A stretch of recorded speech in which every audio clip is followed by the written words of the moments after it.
Harding, Director, Centre for Asia-Pacific Initiatives. And it's my enormous pleasure to welcome Mary Yoko Brannen, who, as I'm sure most of you will know, is one of our candidates for the Jaroslawski Chair. And so we're very interested to know more about her research. Mary's come all the way from Fontainebleau in France, and I hope you're not too jet-lagged to do this, Mary Yoko, but you know, we appreciate you virtually only just landed. So let me just hand over to Mary with thanks, and looking forward to your presentation. Thank you. Thanks for coming. So, I want you to imagine, which I think might not be too hard for you to imagine, being living in a small town on the border of the U.S. and Canada. We're in a small mill town that used to be a booming town. This is in the other side of the continent, in Massachusetts, Ware, Massachusetts. It used to be a booming mill town that's now lost all of its industries, textiles, then running shoes, to Asian competitors. And you're working at the only company left to be hired by, which is a paper mill that produces specialty paper. In particular, specialty paper for facsimile machines. And you're being taken over by Japanese management. So just imagine that. So this is a setting in which I studied alienation, and I studied it at a time when in the popular business press, there was a lot of hype about being taken over by Japanese management. That you would have to be, and at the time, this was a bit after this, but there had been movies about, you know, like gung-ho hell camps, working for Japanese management, having to do radio exercises in the morning with everybody else, and having to wear uniforms, et cetera, et cetera. Okay. So imagine that. And I was interested in general, in terms of mergers and acquisitions and integration. What other than the things that I was learning as a business school student, other than poor strategic fit or having overtly ambitious strategies or inadequate financial evaluations of the things that one of our PhD students must have been studying for a while. What other than the strategic issues could cause poor performance, lack of success in mergers and acquisitions? And what studies had been showing is that, for example, this Booz and Allen survey shows that 68% of mergers and acquisitions fail to realize the intent of added value. And I wanted to understand, why is that so? The business press was saying that there are things like insensitive, this is a challenge psychology. As challenge comes from insensitive management, psychological issues that are neglected, loss of key staff, you know, so the people that used to work, that you used to work for are gone, and so that you don't have the emotional support that you had, poor diligence on the soft side, slow execution, loss of key customers, poor semantic fit, not understanding what your new bosses expected of you, for example, and not understanding the meaning of the things that they're implementing, or cultural and chemistry mismatching. So there weren't really any kind of studies of this, not many studies that would help you measure the softer side of the fit in terms of integration. And so I was interested in finding out a little bit more about this.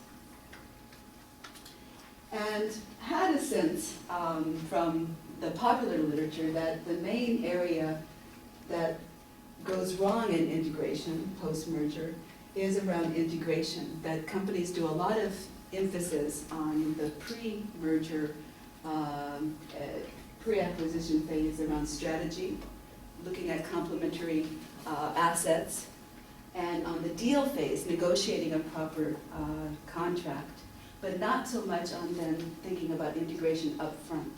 And so because they're not thinking about integration and issues other than strategic fit, and they're not understanding how to capture value, how to actually implement a strategy so that they are able to capture the value they think they're going to capture in an acquisition, they go wrong at not emphasizing integration up front or planning for integration up front.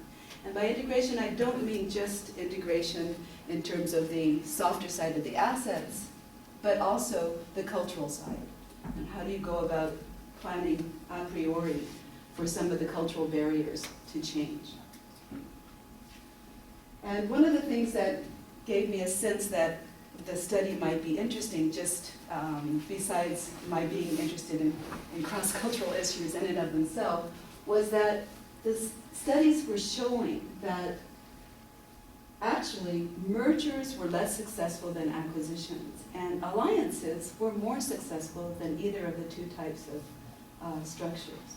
So what that kind of meant to me is if alliances are more successful, it really might be a semantic issue, that if you come in thinking that it's an alliance as opposed to it's an acquisition, that you're already set to think in terms of a win-win strategy, that you're already set to think about integration of softer sides.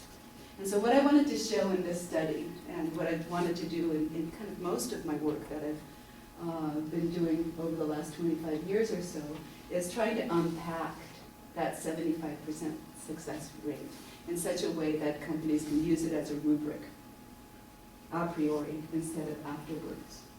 And so what I did in this study was theory induction, which is what I do mainly in the work that I do, which is to go into a field setting and try to understand by participant observation and by interviewing what is the context, what are some of the issues, and see if I can induce what are some of the issues that are coming up.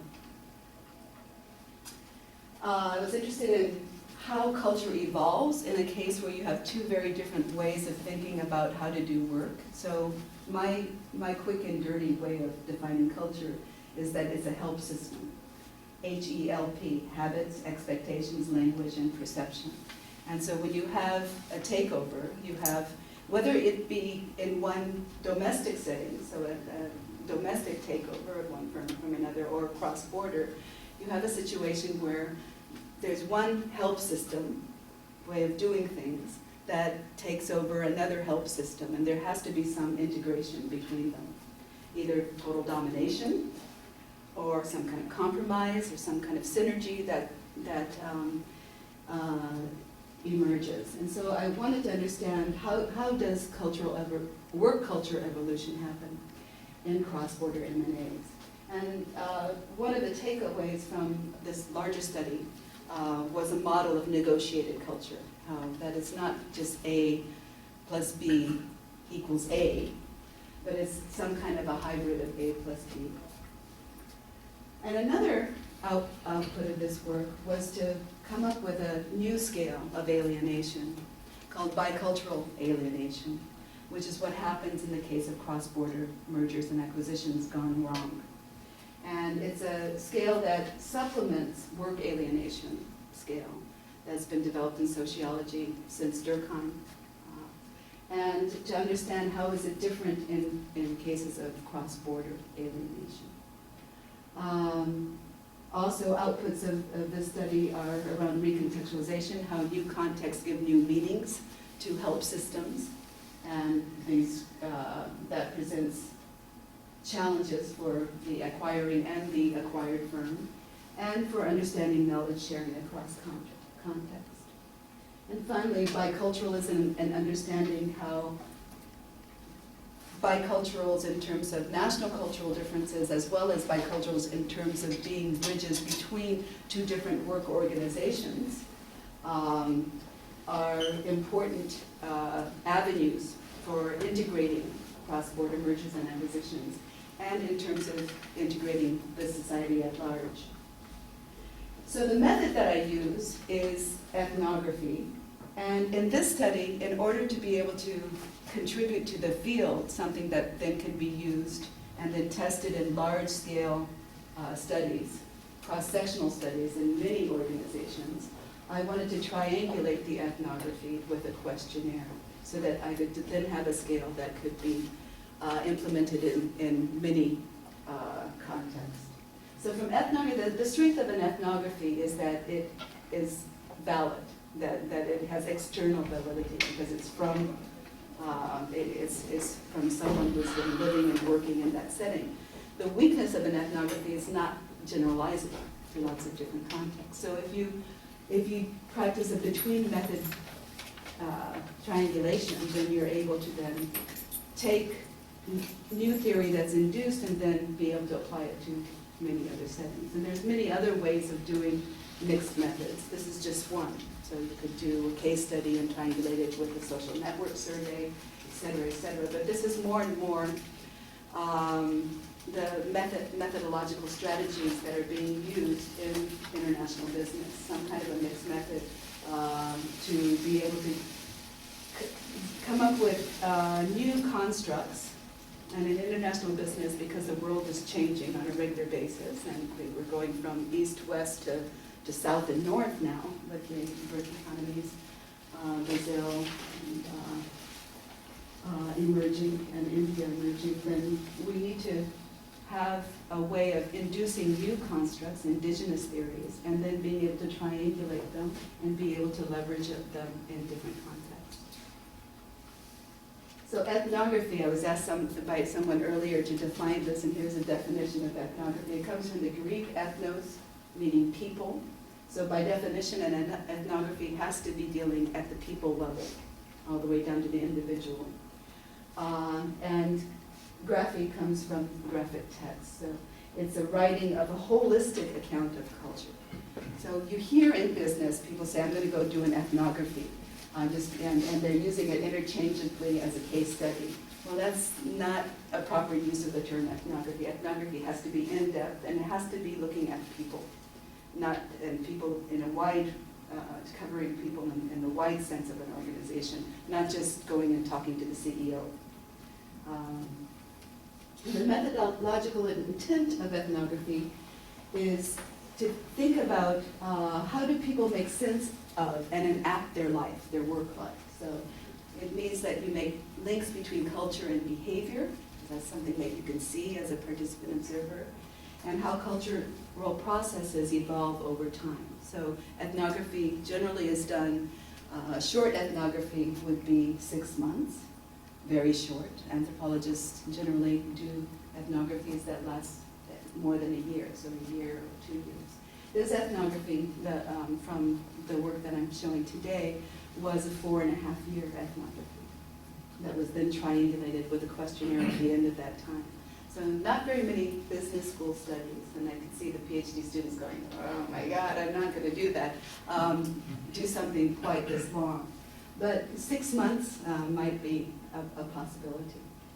And ethnography, again, is used when you're dealing with a new phenomenon, something that people don't know, that there isn't a canon of literature having been written about it, something emerging that needs to be understood. And so for international business, it's a method that's very important because there's new countries popping up all the time, new relationships between countries popping up. So qualitative methods, especially this kind of ethnographic method, is very important. And the database is our detailed descriptions of social life. So it's very close to sociological work as well, looking at or social phenomena in a small number of cases, in depth. And in ethnography, as a method, there's many within methods triangulation. So within the ethnography, there's triangulations to make sure that you have that what you're surfacing is valid. And so one way of triangulating ethnographic method, and I'm just talking about ethnography right now, is to do a longitudinal time frame. So 4.5 years is a very long time, but to see if whatever the theme that you're surfacing endures over a long period of time, that you continually see this theme. And so you repeat the data collection over time, repetitive data sampling. The other way you triangulate in within methods triangulation in ethnography is you document different perspectives. So you don't just get one type of perspective. You don't just get top management perspective.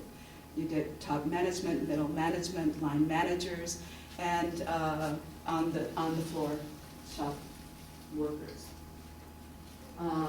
Different subgroups, functional, so not just the marketing people, but the finance people. Because what you're looking at is trying to understand culture, and culture is a group level phenomenon.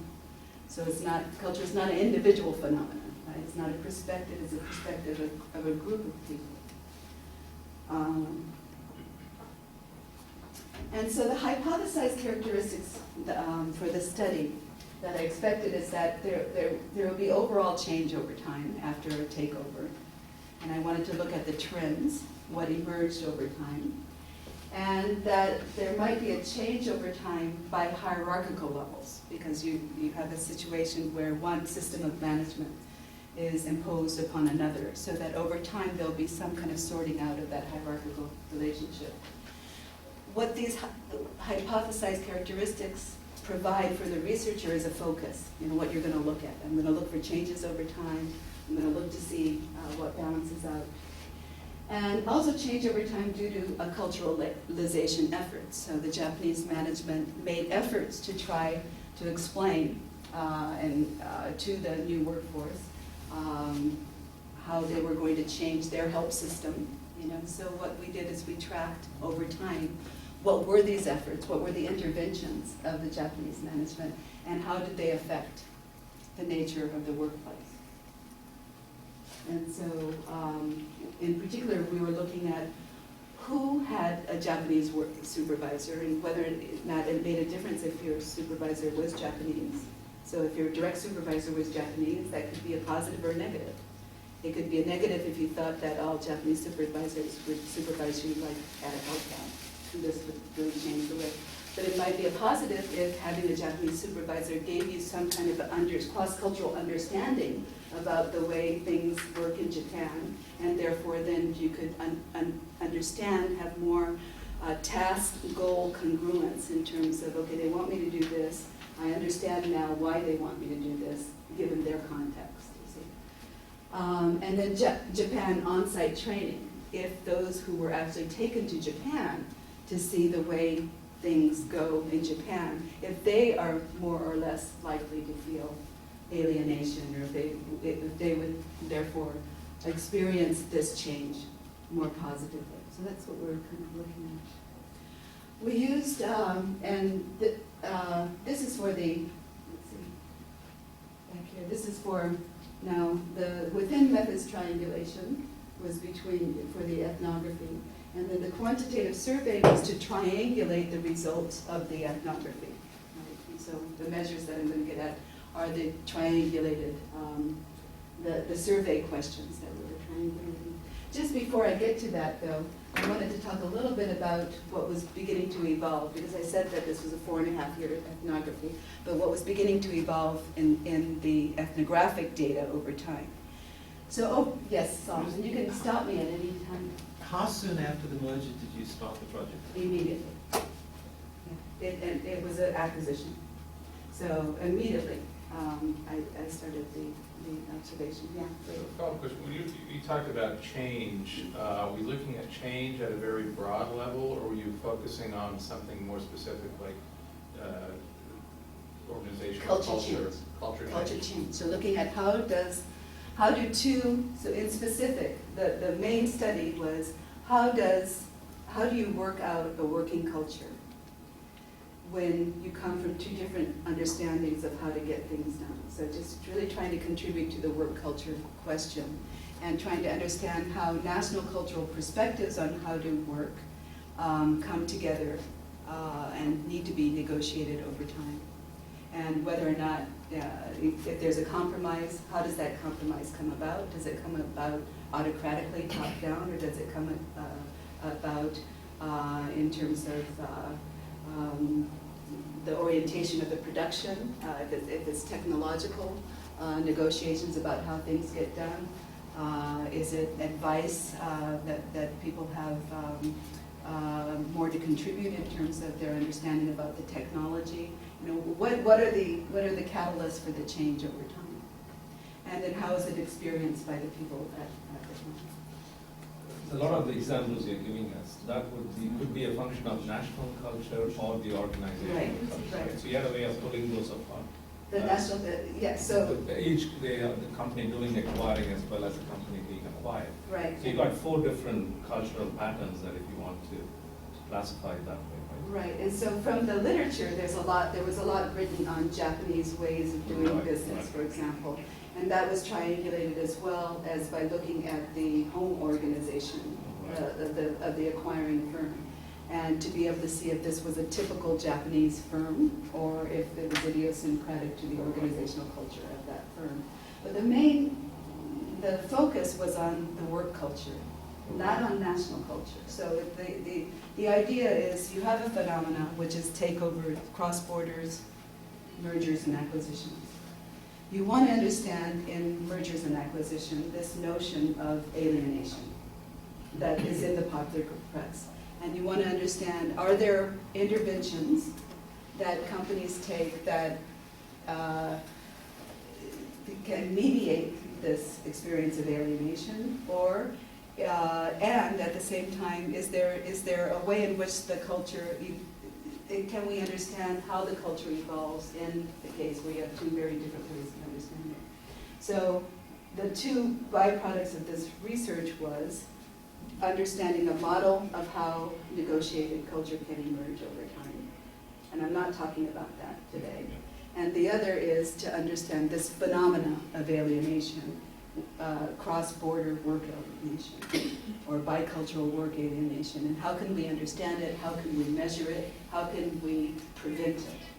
And so the focus today is to talk about between a mixed methods way of getting at how do we understand this. Okay. But I can talk a lot about negotiated culture and that work, but that's more of the ethnographic work, and today I wanted to talk about the mixed methods aspect of it.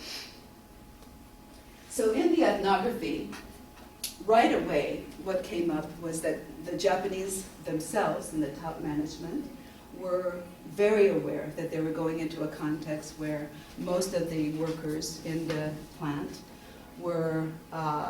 had been in this part of Massachusetts. It's called Ware, Massachusetts, which is ironic because nobody knows where it is. But it's a part of the Pioneer Valley that's very near Canada. And so many of the workers were French-Canadian Americans or Polish Americans. And so at home, they may have spoken a language other than English. So they might have been speaking French at home or Polish at home. So that there are a pocket of U.S. that very working class townies that they would call in Massachusetts.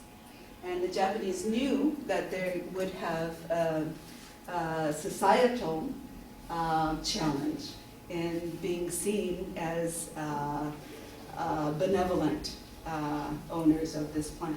What year was this?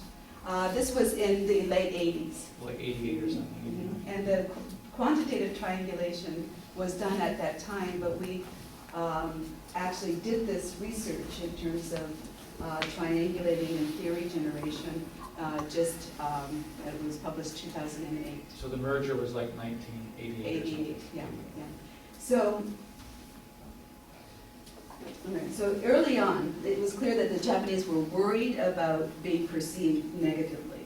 And so they made a lot of efforts, for example, of trying very hard for them to understand a bit about the Japanese culture by coming in and having sushi parties for the families at the plant, for example, by eating lunch at the local hospital where everybody would go and eat to make themselves have a high profile in the community.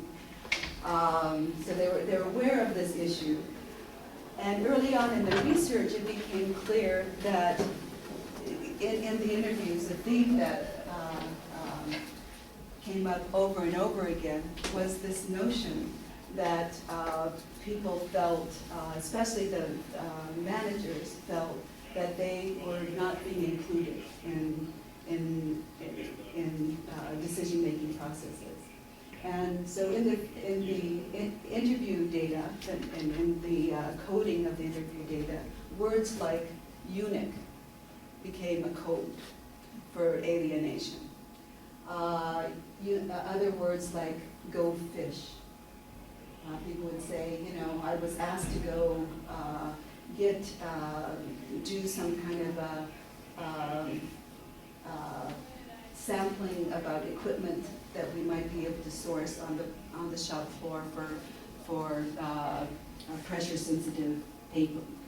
And I realized that they just were having me going on a fishing expedition because they were going to use a company that they were used to using in Japan anyway. And so I don't know why I had to go and do all of these things. They were just placating me, et cetera, et cetera. So the interviews were, throughout the interviews, some kind of indication of people feeling like they weren't being a true part of the decision-making process came up. Whether they called themselves a eunuch, whether they said, so-and-so looks unmotivated in his job. And so in the ethnographic theory induction, we coded this as alienation, and we used words like eunuch, or words like fishing trip, or words like lack of motivation, or words like, those people at lunch now they just sit around and play cards when they used to be working on a specific issue, etc. Yeah. Were the kind of questions, the kind of things that these managers were asked to do, were they tasks that in a Japanese context, that wouldn't have been the result, they would actually really be expected to go and find out? So was it really strange in that Yeah, sense? so that wasn't the intent of the ethnography. So it wasn't for me to say, Right. do they have a right to feel this way? Yeah. What I wanted to know is, what are they feeling in the just wake what of are they this feeling? takeover? But what It's not I'm- that that they have no reason to feel this. But what I'm wondering is if they, because they say they went to an on-site and they asked around, Yeah. and they came back and said, you know what, that machine thing that I went and did, actually, that's a really big deal in Japan. Yeah. But, so it would just add to the frustration is what I'm trying to Right, understand. so in these interviews, basically what I did is that I went in and I just sampled people at every level of the organization, asked them questions, semi-structured interview schedule about how they were experienced the change in management. And then over time, themes evolved, and the most salient thing that I was hearing was this disenfranchised, not really feeling like they were part of the decision-making process. Or people would talk about so-and-so obviously not feeling a part of the decision-making process. And so what I wanted, so from the ethnographic viewpoint, this theme of alienation, work alienation, not being a part of the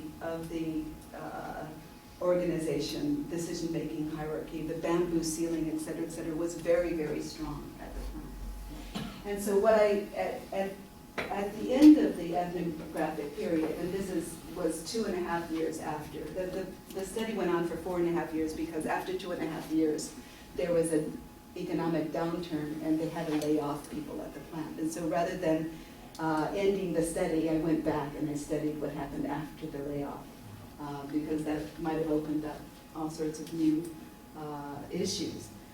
But after 2.5 years, a quantitative study was done. Mary, can I to ask you, triangulate. can I ask you about the participant observation and then Yeah. how exactly you participated and what that added to your information? So the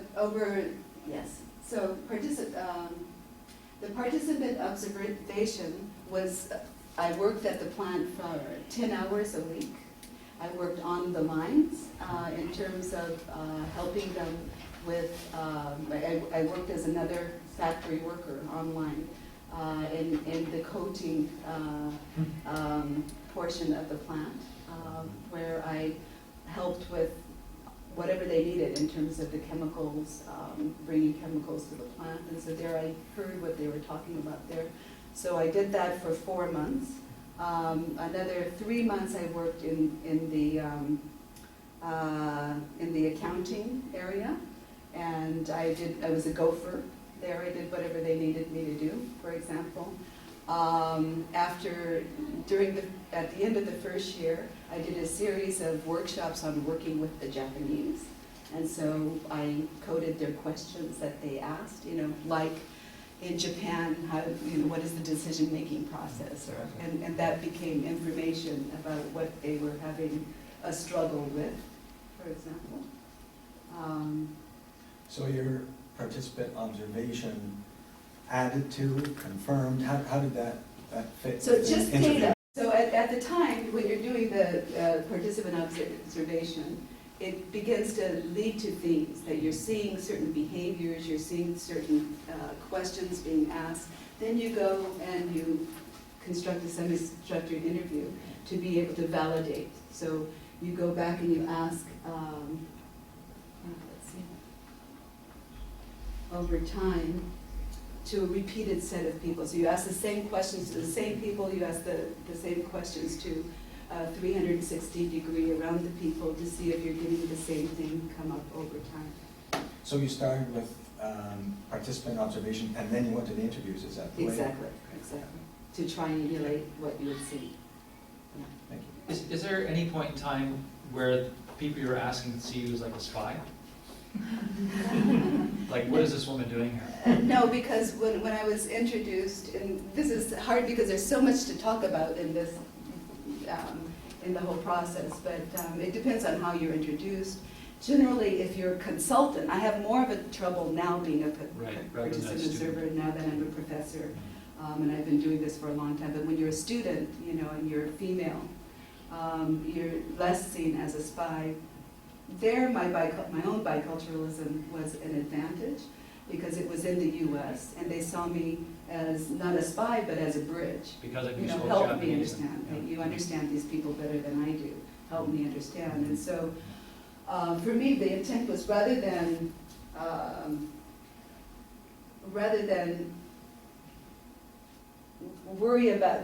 being a consultant, their questions to me were data. These are the things that are bothering them in the change. Now, in traditional scientific research, this is a problem because I'm the research instrument and I'm changing the nature of what I'm studying. As an anthropologist, this is not a problem. You just record what you do, and when you write it up, you say how you intervene, and so there's no notion that you're not affecting the data. So it's not an issue. Okay.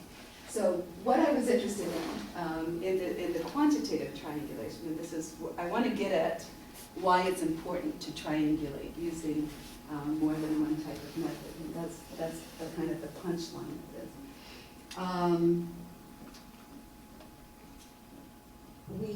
What I was wanting to see is if I could, in the sit-down survey of everyone at the plant, I wanted to see if what I was hearing in the ethnographic work was actually what everyone was experiencing. Because sometimes you hear a loud refrain, but it's not shared by everyone. And also, if the survey could tell me if there were areas of alienation that was important, and that if we could understand who is most likely to be alienated in a takeover and who is most likely not to feel the alienation. And so what we did is we used measures, organizational commitment, pay satisfaction, and work satisfaction, and life satisfaction, which are the measures for alienation in the organizational behavior research from Glauner.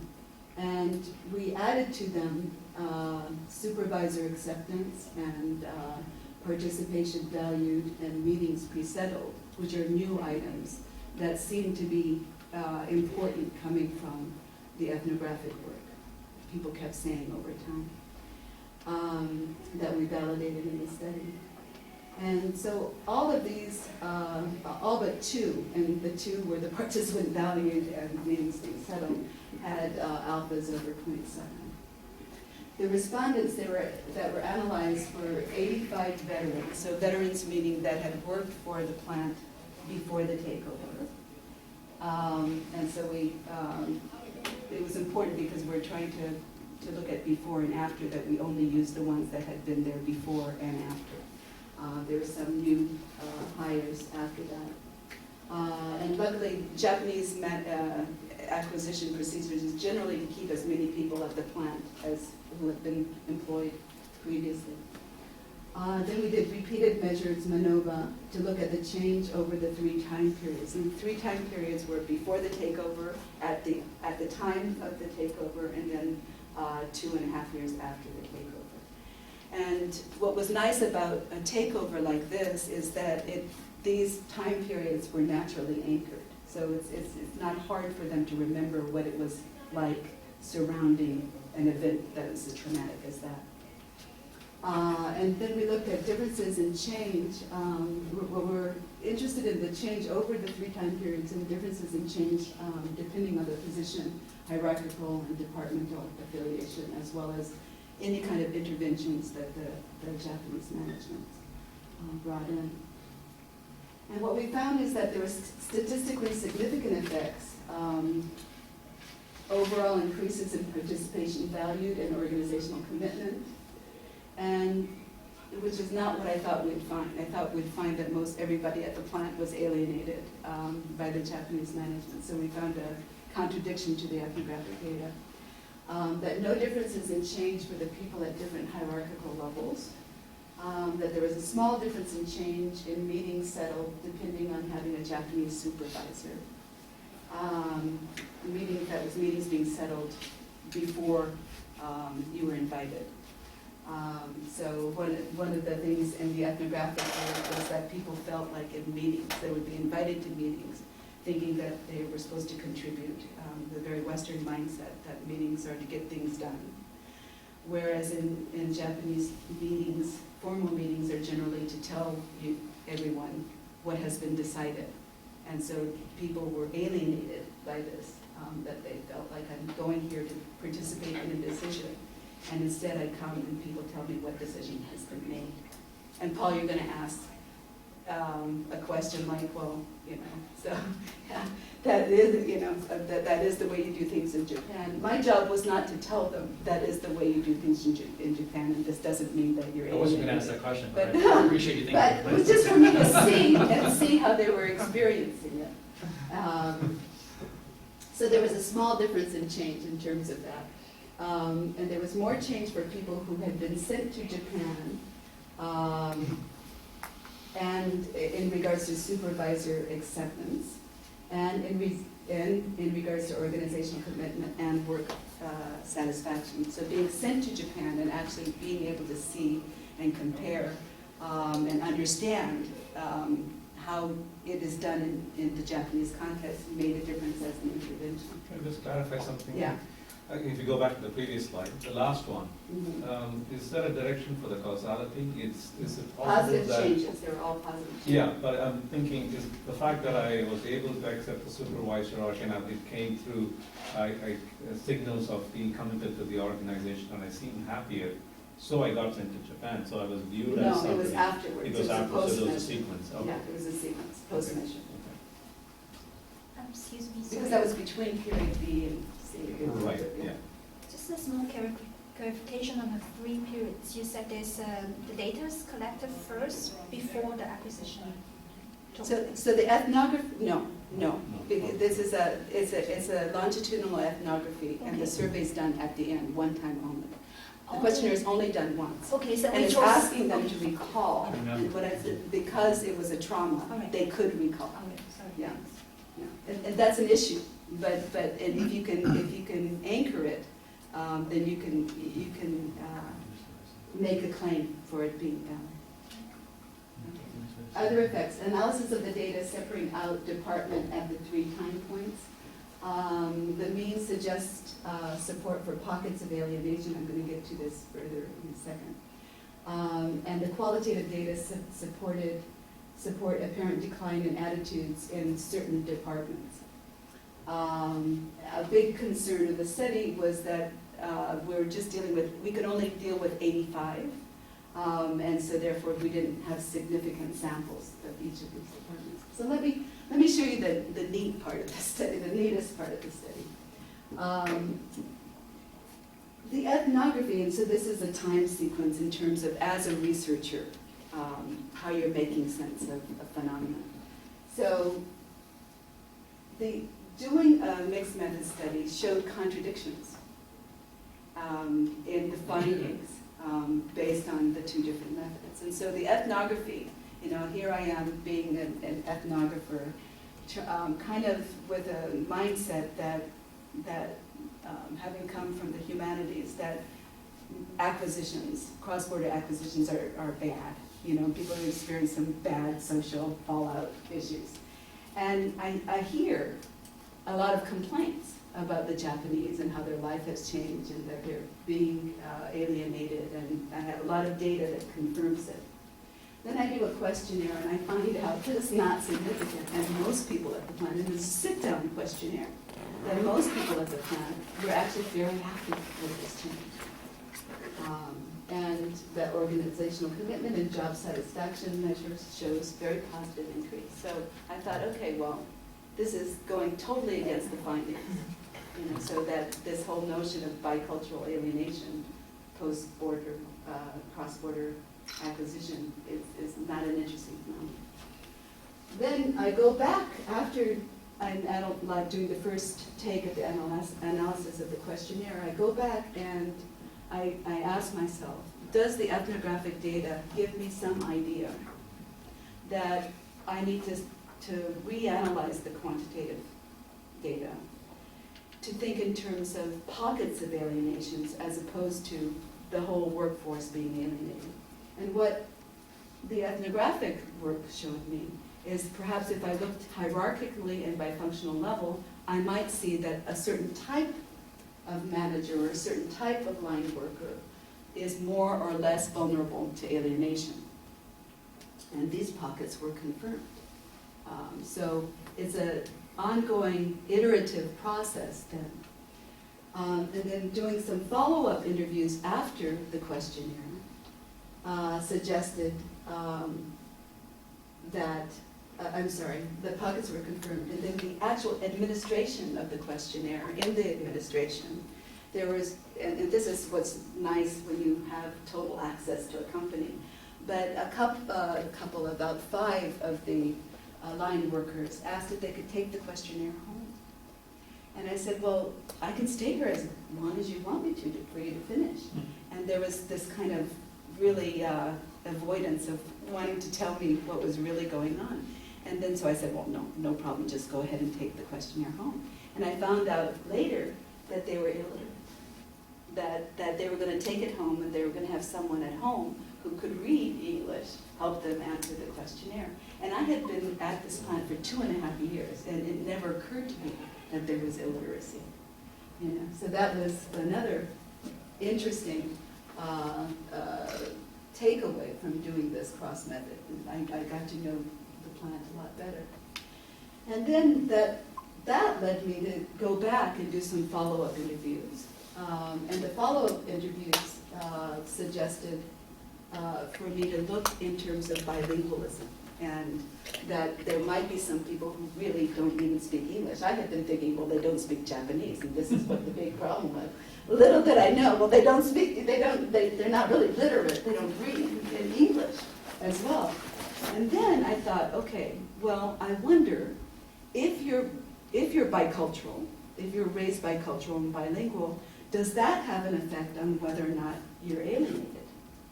And what I found, which was a very interesting finding, is that the bilingual people were less likely to have a negative attribution to the meetings being conducted.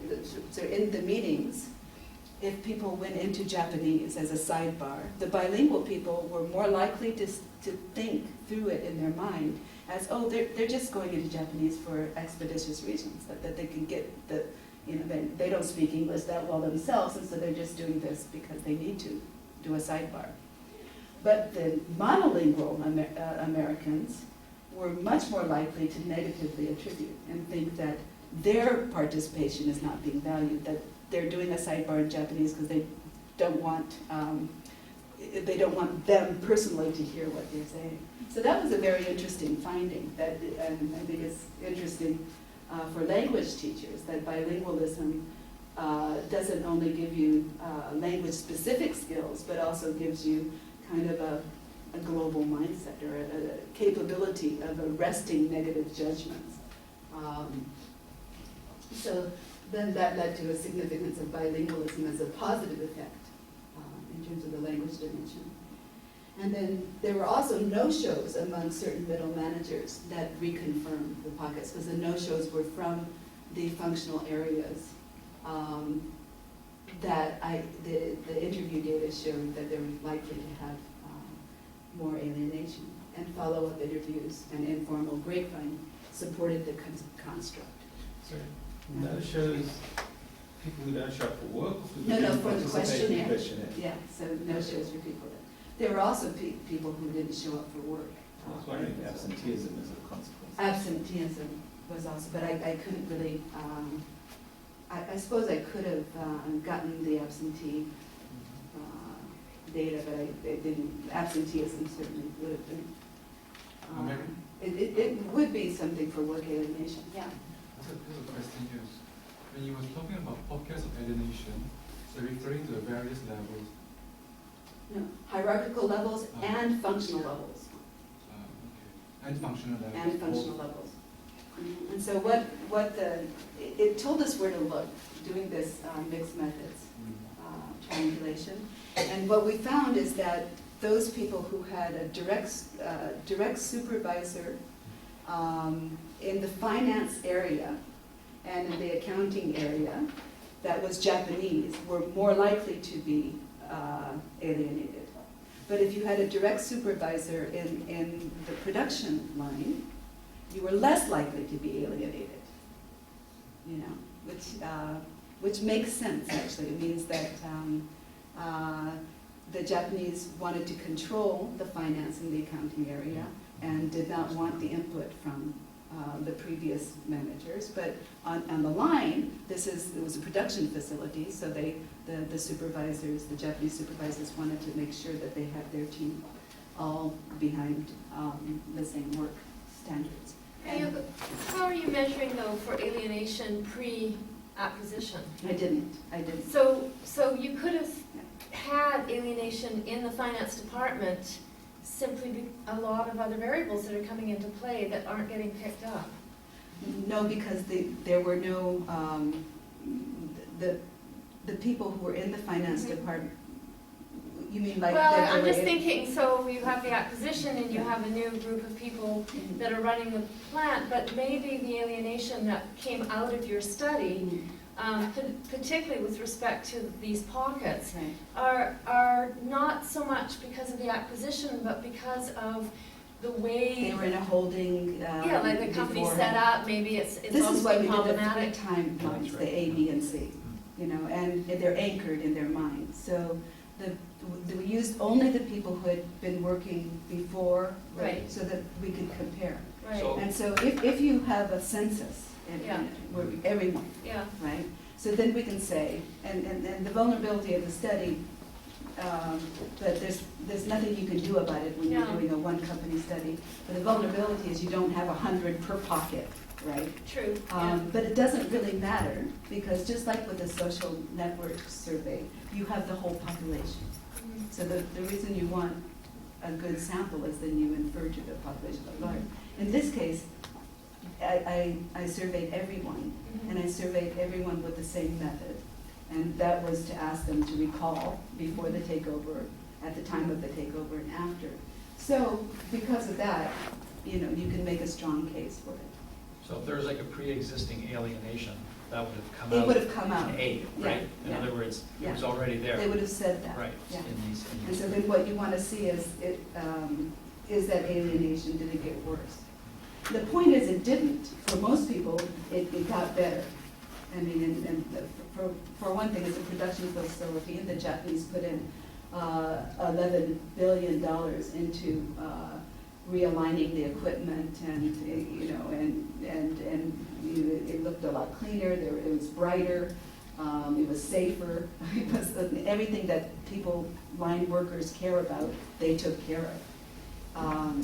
But where they're more likely to be alienated were in functions where the participation of the workers wasn't needed by the Japanese. So in Japanese organizations, they would retain the people because they don't want to cause any kind of disharmony, but put them in what they call a by-the-window position, marugiwazoku position, which is this whole fishing expedition type alienation that people were feeling. So that the people in the managerial functions, where their participation really wasn't valued, felt more alienation. Whereas the line workers in the production area, where they were, especially the production area where the Japanese were putting the most emphasis. So this was in two particular areas. They felt much less alienated. Yeah. So just like in finance, which I think is a perfect example, my experience in Japan is like you have to make sure that it balances to the last penny, and if it doesn't, like stay till midnight to figure it out. Right, right. Whereas in the Western, well, don't worry, we'll just round it up. Right. And that would just drive those accounting people out of their minds. Right, and Right. so they were given tasks that they didn't feel like their participation was strongly valued. But Helen's question this is an important question, but you're trying to control for it by having the entire population and by asking the same questions. The other triangulation is the ethnography, so that I had been there for 2.5 years. I have a question with respect to the ethnography. And knowing a little bit about ethnography from social science perspective and the need for the ethnographer to talk about their position within the scene, right? And I'm just wondering about your no-shows among middle managers, and you're reconfirming that being pockets of alienation. Would that also reflect middle managers not feeling safe? And then if that were the case, then you go back to your first findings of not significant alienation, where the people that actually did fill out the questionnaires would have thought, oh, well, we better say that we're happy, because here she is, and she's been among us, and we also know she's talking to everybody. We can't really run the risk of losing our job. So I'm going to say I really love my job. Whereas the guys down there, the middle managers, they just don't turn up. So you can then, I'm just wondering, is that they did not turn up because they're too afraid to talk about it or write about it? And I just want you to explain that to me. Yeah, so there's a couple of things. In the ethnographic work early on, when I did several ways of collecting data. One was participant observation, one was semi-structured interview triangulations, afterwards one was focus group interviews.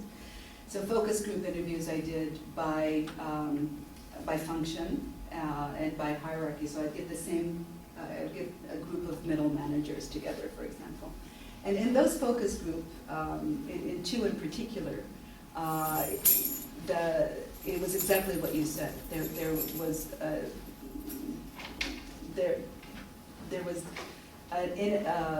lot of noise. For example, people were going like this, so that on my tape recorder I couldn't hear what was going on. For example, or just not talkative.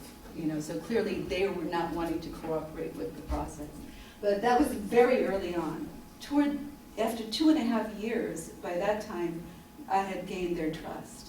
So that only the people who didn't show up for the sit-down questionnaire were very few. There was only 6 of them who didn't show up. And they were already confirmed to be alienated throughout the ethnographic study. Everybody else showed up. Whether or not, so it's hard for me to with complete certainty say all 80 or 79 of them answered truthfully every question. It's hard for me to say that. But after 2.5 years, I think I had a rapport with them that they knew I wasn't hired by the Japanese. That they knew that I was just a very young researcher, that they were less likely feel threatened. Now as a consultant, if I went in as a consultant or as a professor, it's much more of a problem to worry about, I think. Other questions? How am I doing on time? We're almost done. Yeah, not too much time, because Okay. we have to. Yeah, so just wrapping up. So what this does is that it shows that doing a multi-method triangulation can help deepen the ethnographic findings, and at the same time can help add value to the field in terms of something that could then be can extend ethnographic findings to something that can be used deductively to be able to generalize to more cases. And so what came out of this was a supplement to the work alienation measures so that you could add the psychometric scale that we built for cross-border mergers and acquisitions. And so now this scale is being used in cross-sectional studies. So say you have 280 samples of cross-border mergers and acquisitions, and you use this bicultural alienation scale. Then you're able to show, okay, that then you'll be able to confirm the pockets that I began to induce in the ethnographic study. So I can't say with certainty until there's a cross-sectional study that is done that these are where you'll find the pockets of alienation. I can suggest that this is where you should look. And that's why doing an inductive ethnography and then doing a quantitative survey like this for scale development then can be very useful and could be done. I'm probably not going to do it myself, but another graduate student can take that scale and do a cross-sectional study. I'm not going to do it because I'm not a quant jock. I'm not going to like redefine myself as someone who would do that, but I'm happy, to help guide that. So there's a need, in terms of scale building on alienation in bicultural context, there's a need for inclusion of prior cross-cultural exposure and language ability to accompany the established OB alienation measures. So that's another finding. Yeah, and so